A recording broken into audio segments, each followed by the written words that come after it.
আমার ভাবিমা হওয়ার পর বেশ একাকিত্ব বোধ করছিলেন। তার এবং আমার দাদার মধ্যে দূরত্ব ক্রমশ বাড়ছিল। এরই মধ্যে আমি তাদের বাড়িতে যাই, আর আমাকে দেখে ভাবি খুব খুশি হন। একদিন আমি ভাবির ঘরে হঠাৎ করে ঢুকে পড়ি যখন তিনি তার শিশুকে খাওয়াচ্ছিলেন। সেদিনের ঘটনাটি আমাদের দুজনের জন্য কিছুটা অস্বস্তি করছিল। আমি পরিস্থিতি বুঝতে পেরে দ্রুত ক্ষমা চেয়ে বেরিয়ে আসি। এক রাতে ভাবি হঠাৎ আমার ঘরে আসেন। আমি বুঝতে পারলাম তিনি মানসিক চাপে আছেন। কিছু না বললেও তার চোখে ক্লান্তির চিহ্ন স্পষ্ট ছিল। তিনি বললেন, আমার দিনগুলো খুব কঠিন যাচ্ছে, একটু মানসিক সমর্থন দরকার। এরপর তিনি এসে আমার পাশে বসেন। আমরা কিছুক্ষণ কথা বললাম। আমি তাকে সান্ত্বনা দেওয়ার চেষ্টা করলাম। সেই রাতটি আমাদের সম্পর্কের জন্য নতুন একটি অধ্যায়ের শুরু ছিল, যেখানে সহানুভূতি আর বন্ধুত্ব আরও গভীর হয়। আমার ভাবি ছিল অনেক সুন্দর দেখতে। তিনি সবসময় মডার্ন ড্রেস পরতে ভালোবাসত। বিয়ের পর তিনি একটু স্বাস্থ্যবান হয়ে যায়, যা তাকে আরও বেশি আকর্ষণীয় করে তুলেছিল।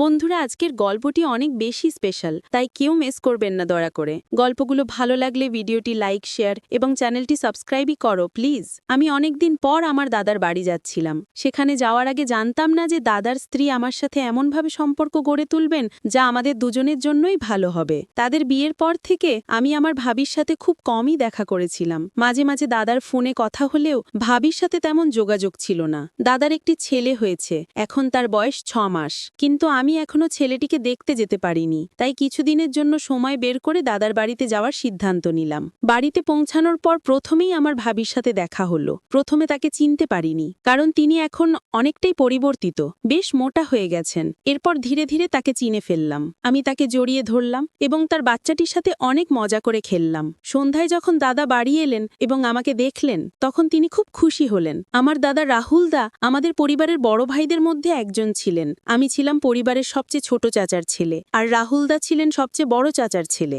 ছোটবেলায় রাহুল দা আমাকে অনেক ভালোবাসতেন, আর পরিবারের ছোট হওয়ায় সবাই আমাকে আদর করতেন। এখন ভাবি যে আমাকে এতটা যত্ন নেবেন তা আমি ভাবতেও পারিনি। 2 দিন দাদা ও ভাবির সাথে থেকে আমি বাড়ি ফিরতে প্রস্তুতি নিচ্ছিলাম। ঠিক তখনই ভাবি আমাকে থামিয়ে দিলেন। তিনি বললেন, বাচ্চা হওয়ার পর থেকে আমি কোথাও যেতে পারিনি। যদি তুমি আরো কিছুদিন থেকে যাও তাহলে আমার কিছুটা সাহায্য হবে। তোমার দাদাও কিছুদিনের জন্য বাইরে যাচ্ছেন, তখন তুমি থাকলে আমার জন্য ভালো হবে। আমি তখনই আমার পড়াশোনার পরীক্ষা শেষ করে দাদার বাড়ি এসেছিলাম, আর ছুটিও ছিল। তাই আমি সিদ্ধান্ত নিলাম যে কিছুদিনের জন্য সেখানে থেকে যাই। ওই শহরে আমার কিছু বন্ধু ছিল যাদের সাথে দেখা করার ইচ্ছা ছিল। সেই দিন আমি আমার ঘর থেকে স্নান করে বের হলাম। যেহেতু দাদার বাড়িতে থাকার পরিকল্পনা করিনি, তাই বেশি কাপড়ও সাথে আনিনি। আমি দাদার টি-শার্ট খুঁজে বের করার জন্য তার ঘরে যাওয়ার সিদ্ধান্ত নিলাম। ভাবিকে সেখানে কোথাও দেখলাম না, আর দাদাও তখন ঘরে ছিলেন না। মনে হলো ভাবি হয়তো রান্নাঘরে ব্যস্ত আর দাদা কোথাও কাজে ব্যস্ত ছিলেন। ভাবিকে কাজ থেকে ডেকে আনা ঠিক মনে করলাম না। সাধারণত সবার কাপড় আলমারিতে থাকে, তাই আমি নিজেই দাদার একটি টি-শার্ট নিয়ে নেওয়ার সিদ্ধান্ত নিলাম। আমি দাদার একটি টি-শার্ট পরে নিলাম এবং আয়নার সামনে দাঁড়িয়ে নিজের চুল ঠিক করতে লাগলাম।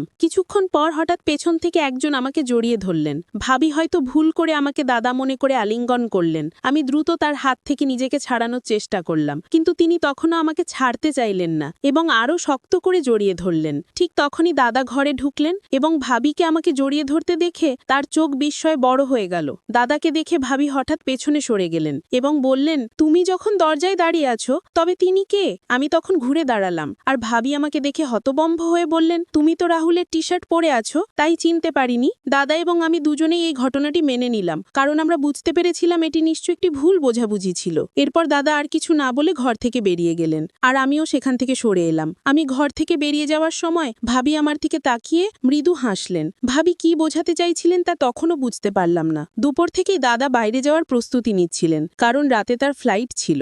রাত 9টার দিকে তিনি ফ্লাইটের জন্য বেরিয়ে গেলেন। এরপরের কয়েকদিন আমি, ভাবি আর তাদের ছোট সন্তান বাড়িতে একাই ছিলাম। দাদা চলে যাওয়ার পর থেকে ভাবির আচরণে কিছুটা পরিবর্তন লক্ষ্য করলাম। সেদিন রাতে তিনি বললেন বাচ্চাটি ঘুমাতে পারছে না, তাই তাকে আমার ঘরে নিয়ে এলেন। বাচ্চাটিকে আমার কোলে রেখে তিনি একটু কাজ সেরে আসবেন বলে চলে যান। কিছুক্ষণ পর বাচ্চার খেলনাটি হাত থেকে ফসকে মাটিতে পড়ে গেল। খেলনাটি তুলতে গিয়ে তিনি নিচু হলেন, আর তখন তার শাড়ির আঁচল সামান্য সরে গেল। কিন্তু আঁচল ঠিক করার চেয়ে তিনি খেলনাটি তোলার দিকে বেশি মনোযোগ মনল, যা দেখে আমি একটু অস্বস্তিতে পড়লাম। পরে তিনি খেলনাটি তুলে আঁচল ঠিক করে নিয়ে বললেন, আজ সারাদিন রাহুলের যাওয়ার প্রস্তুতিতে ব্যস্ত ছিলাম, খুব ক্লান্ত লাগছে। এখন একটু বিশ্রাম না নিলে ভালো লাগবে না। এখন স্নান না করলে আমার মনের প্রশান্তিও হবে না। তুমি কি কিছু সময়ের জন্য তোমার ভাতিজেকে সামলাতে পারবে? আমি সম্মতি দিলাম এবং ভাবি বাচ্চাটিকে রেখে স্নান করতে চলে গেলেন। আমি বাচ্চাটির বাচ্চাটির সাথে খেলতে থাকলাম। কিছুক্ষণ পর বাচ্চাটি কান্না করতে শুরু করলো। হয়তো ওর খিদে পেয়েছিল। আমি তাকে নিয়ে ভাবির ঘরে গেলাম। দেখলাম ভাবি চুল শুকাচ্ছেন। আমাকে দেখে তিনি বাচ্চাটিকে আমার হাত থেকে নিলেন। আমি ঘর থেকে বেরিয়ে আসতে যাচ্ছিলাম, ঠিক তখনই ভাবি বললেন, আমার মাথা খুব ব্যথা করছে, মনে হয় না চুল ধোয়া উচিত ছিল। ভাবি মাথা ব্যথার কথা বললেন, তাই আমি রান্নাঘরে গিয়ে তার জন্য একটু আদা চা বানিয়ে নিয়ে এলাম। নিজের জন্য 1 কাপ বানালাম, কারণ চা আমার অনেক দিনের সঙ্গী। ডিগ্রি পড়ার সময় রাত জেগে পড়াশোনা করতাম, তখন থেকেই চা পানের অভ্যেসটা লেগে গেছে। 2 কাপ চা নিয়ে ভাবির ঘরে ফিরলাম। তখন দেখলাম ভাবি বাচ্চাকে খাইয়ে দিয়ে শুয়ে আছেন। হঠাৎ চোখে পড়ল তার গাউনের কিছু অংশ একটু সরেছে, আর আমি তৎক্ষণাৎ দৃষ্টি অন্যদিকে সরিয়ে নিলাম। ভাবি আমাকে বললেন, দেবরজি, তোমার চোখ ফিরিয়ে নেওয়ার কি দরকার? তখন আমি তার পোশাক সম্পর্কে বললাম। তিনি দ্রুত তা ঠিক করলেন। আমি তার দিকে তাকালাম এবং কিছুক্ষণ আগের ঘটনা মনে পড়ায় একটু লজ্জা পেলাম। ভাবি কোনো দ্বিধা ছাড়াই আমার সাথে কথা বলতে শুরু করলেন। চায়ের কাপ হাতে নিয়ে বললেন, তোমার বানানো চা বেশ ভালো হয়েছে। মাথার ব্যথাও যেন সেরে গেছে। চা শেষ করে আমি কাপগুলো তুলে রান্নাঘরে রাখলাম এবং তারপর নিজের ঘরে গিয়ে ঘুমিয়ে পড়লাম। পরদিন প্রতিদিনের মতো আমি সকালবেলা ঘরের বাইরে ব্যায়াম করছিলাম। সাধারণত ভাবি সকাল 9টার দিকে ওঠেন, তাই আমি জানতাম তিনি এত সকালে বেরোবেন না। আমি প্রতিদিন সকাল 7টায় উঠে ব্যায়াম শুরু করি এবং 8টার মধ্যে শরীর ঘামে ভিজে যায়। হঠাৎ 8টার সময় ভাবি তার ঘর থেকে বেরিয়ে এলেন। আমাকে এক্সারসাইজ করতে দেখে বললেন, তুমি তো এত ফিট আছো, আমাকে কখনো এক্সারসাইজ করার পরামর্শ দাওনি কেন? বাচ্চা হওয়ার পর থেকে আমার শরীরের অবস্থা খারাপ হয়ে গেছে। আমি হেসে বললাম, কোনো সমস্যা নেই, তুমি আজ থেকে আমার সাথে ব্যায়াম করতে শুরু করো। তারপর ভাবি শার্ট ও প্যান্ট পরে এলেন, যাতে তাকে একটু অন্যরকম লাগছিল। আমি নিজেকে সামনে নিলাম এবং ভাবিকে এক্সারসাইজের ধাপগুলো শেখাতে লাগলাম। এইভাবে আমাদের মধ্যে কথাবার্তা আরো বেড়ে যেতে লাগলো। মাঝে মাঝে ভাবি হঠাৎ দুপুরে আমাকে তার ঘরে ডেকে পাঠাতেন, যাতে তিনি কোনো সাহায্য বা পরামর্শ নিতে পারতেন। এরপর একদিন আমার এক বন্ধুর ফোন এলো যে এই শহরেই থাকতো। তাকে বললাম যে আমিও এই শহরে আছি এবং সে আমাকে দেখা করতে জোর করতে লাগলো। যখন আমি বন্ধুর সাথে ফোনে কথা বলছিলাম, ভাবি আমার পাশেই বসেছিলেন। আমি বাইরে যাওয়ার কথা বলতেই তিনি আমাকে থামিয়ে বললেন, এখন তো আমরা দুজনেই বাড়িতে আছি, তাই তুমি তোমার বন্ধুকে এখানে ডাকো, আমি তোমাদের জন্য ভালো কিছু খাবার তৈরি করব। আমি আমার বন্ধুকে বাড়িতে আসার জন্য ঠিকানা দিলাম এবং ভাবি সেদিন আমাদের জন্য নিজ হাতে খুব সুন্দর কিছু খাবার তৈরি করলেন। আমার বন্ধু সুনীল এলে ভাবি তার সঙ্গে বেশ ভালোভাবেই কথা বললেন, কিন্তু সুনীল চলে যাওয়ার পর ভাবি বললেন, তোমার এই বন্ধুকে ভালো লাগেনি, তার চোখের দৃষ্টি কিছু ঠিক ছিল না। মহিলারা পুরুষের দৃষ্টিভঙ্গি ভালোভাবে বুঝতে পারেন, আর ভাবি হয়তো সঠিকভাবেই সেটা ধরতে পেরেছিলেন। আমি ভাবিকে আশ্বস্ত করলাম, ঠিক আছে, আজ থেকে আমি শুধু তার সাথে বাড়ির বাইরে দেখা করব, আর কখনো তাকে বাড়িতে ডাকবো না। সেই রাতেই বাচ্চাটি খুব কান্নাকাটি করছিল, আর ভাবিও বেশ ক্লান্ত লাগছিলেন। আমি শিশুর কান্নার শব্দ শুনে ভাবির ঘরে গেলাম, তার হাত থেকে বাচ্চাটিকে নিয়ে কোলে নিয়ে শান্ত করার চেষ্টা করলাম। তখন ভাবি বললেন, ভাই, আপনি আমার আর আমার বাচ্চার যত্ন কেমন করে করছেন? রাহুল তো বাচ্চা কান্না করলে পাশের ঘরে গিয়ে ঘুমিয়ে পড়ে, কিন্তু আপনি আপনার ঘুম নষ্ট করে আমাদের পাশে এসে দাঁড়ালেন। তার চোখে জল দেখা গেল। ভাবি বললেন, আমার পেটে অনেক যন্ত্রণা হচ্ছে, আমি ভেবেছিলাম তার জন্য কিছু গরম পানীয় তৈরি করে আনবো। তখনই তিনি আমার হাত ধরে বললেন, কিছু আনার দরকার নেই, এটা আমার শারীরিক সমস্যার কারণে হচ্ছে এবং আগামী কয়েকদিন এমনটাই চলবে। ভাবি হঠাৎ করে তার মাথাটা আমার কাঁধে রাখলেন। আমি বুঝলাম সম্ভবত তিনি বেশ ক্লান্ত আর অসুস্থ বোধ করছেন। বাচ্চাটাও তাকে সারাদিন বিরক্ত করেছে। তাকে আরাম দিতে আমি তাকে বিছানায় শুইয়ে দিলাম এবং মাথায় আলতো করে হাত বোলাতে লাগলাম।